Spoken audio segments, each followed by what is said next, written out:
and welcome to LOLA SPEAK channel, the place online for an English learner. And this is Money Where It's Serious. And in this video, we're going to be talking about idioms and phrases that have to do with money. Money, money, money, money, money, money, money, money, money, money, money, money, money. This series will have multiple parts and videos. You can find them in the link below. Let's dive in. Sometimes we come to the store and we see something we like. Let's say a dress. And then we see that that dress costs an arm and a leg. It's not a physical arm and not a physical leg, but when something costs an arm and a leg, it means it's very expensive. It's like you gotta sell your body parts in order to be able to afford the thing. It could be anything. Let's say you want to go to see a show, like Beyonce, or I don't know, who's the most expensive artist? I think BTS or something like that. And then you go online and you're like, oh Jesus, the tickets cost an arm and a leg. And you feel like you're not a penny pincher, but still a penny pincher. Someone who's very frugal with money, who doesn't spend much. He or she is very selective what she buys. She's like, you know what, not sure. And I like the visual when we have a penny and we pinch it. You know, pinch, pinch. You know the word to pinch? So imagine you're a penny pincher. You're like, 1, 2, too much, you know? Or a person who's looking for a good deal, you know, like, I can get it cheaper online or in the other store. She's such a penny pincher. Yes, so what? I wasn't born with a silver spoon in my mouth. When someone born with a silver spoon in their mouth, or we usually say it referring to another person, like he was born with a silver spoon in his mouth. Meaning he comes from money. He comes from a wealthy family. We can imagine, you know, like this little kid who eats only from gold and silver. I don't know why I remember this episode on Ellen's show when she was talking to Kim Kardashian and she's like, oh, your kids are so cute. I saw the video. They're sitting in this fake gold chains. And she goes like, oh, wait, you said fake? They're real. And usually this idiom is used with some kind of resentment towards a person. It's almost like, I don't want to say you're jealous, but it's definitely something you're like, yeah, he was born with a silver spoon in his mouth. It's almost like you're resenting him for having something you didn't have. I don't use this idiom, but I've heard it being used a lot, unfortunately. Another cool idiom is bread and butter. And I'm not talking about the food, even though it's always nice to be talking about the food. Bread and butter is the main source of income for a person. For example, photography is his bread and butter, or freelancing. Freelance writing is my bread and butter, meaning I won't survive without it.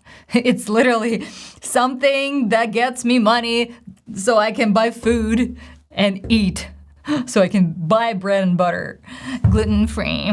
Or let's say somebody's telling you, oh, you should quit your job. And you're like, well, that's my bread and butter. That's how I survive. Another idiom, oh, I don't like it, but it is what it is. Money talks. When we imagine money is talking, that means that money and wealth influence people, and when somebody has money, well, he has kind of the influence. He can achieve things faster. Meaning, like if you have money, it's kind of easier for you. In politics, money talks. Of course, like if you have more money, you will likely have more opportunities to influence people. Unfortunately, not always, but you know what I'm talking about. In entertainment industry, let's say money talks, meaning if you're producing a project with a bigger budget, you'll be able to get better crew, you know, bigger actors. Money talks. But gladly, there are a lot of people who are not only about money, even though there's nothing wrong with money, but we like things to be, equal opportunity based, not the money based. Yes, Lola, why don't you put your money where your mouth is? So, this idiom, to put your money where your mouth is, means to back up someone, my words, with actions, especially financial investment. Let's say I would recommend you buying crypto. I'm like, crypto is the next big thing. That's how you make money. And you're like, all right, Lola, so how much money do you have invested in crypto? And I'm like, oh, I don't invest in crypto. Why don't you put your money where your mouth is? And it's not only about money. Like that was an example literally about financial investment, but sometimes, I'm vouching for something, but I'm not supporting it with my actions. So you could say, why don't you put your money where your mouth is? Like, act on your words. Or let's say I'm promoting a thing, like, buy this brand, this is the best. Oh my God, I love this brand, but I never buy anything from this brand. And like, why don't you put your money where your mouth is? Like, if you think it's the best, why don't you buy it? That's the question we should ask all the actors who promote some kind of a business or alcohol, or like, hey, dude, do you really believe it's the best? Hey, I'm just working. I'm, like saving for a rainy day. To save for a rainy day. We're not talking about the weather. We're talking about something that happens unexpectedly in the world.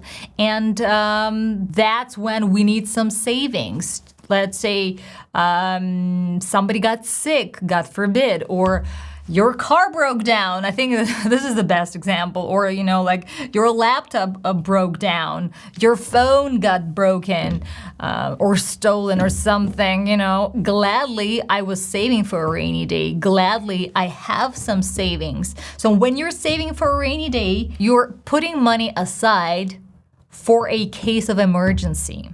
Let's say you get a big bonus at your work and you could spend it, or you can save it for a rainy day. And I hope this rainy day never comes for you. Because let's say it does, and if you're in the red, to be in the red means to have negative balance or negative financial status. Practically, to be broke. We associate red color with negative balance and green color with positive balance. So when you in the red, meaning you're out of money, baby. Like we were partying last month, my account is in the red. I mean, who's that girl? Or let's say you had unexpected expenses. So now your bank account is in the red. Sometimes company, they have their accounts in the red. They're not making enough cash. They're burning cash. And then they're in the red. They have negative balance. So I wish you're having only positive financial status. And you find your cash cow. Cash cow. What a beautiful visual. I will create some kind of a AI picture for you. Cash cow.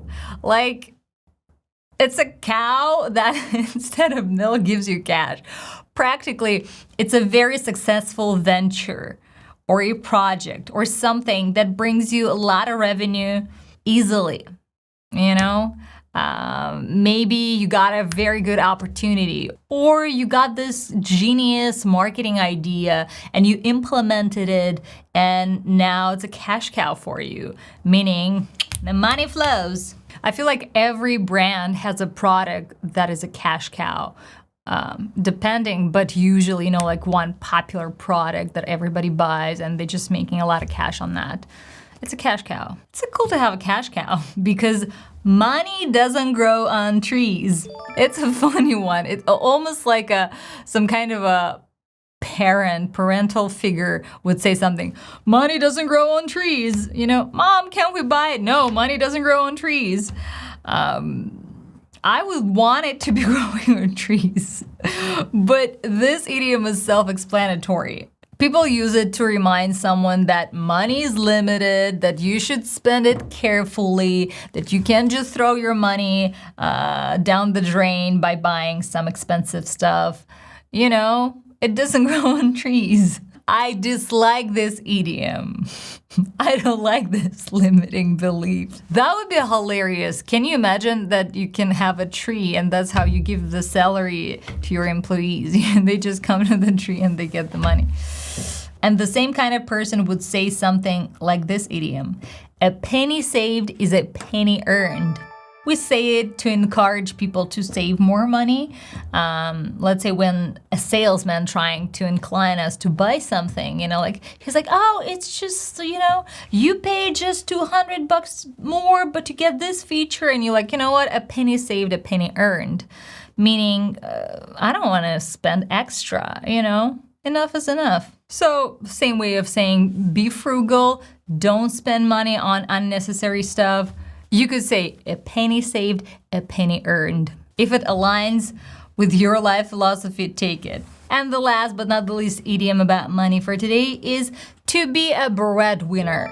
When someone is a breadwinner, usually we say she or he is a breadwinner in their family. You know, family has a breadwinner.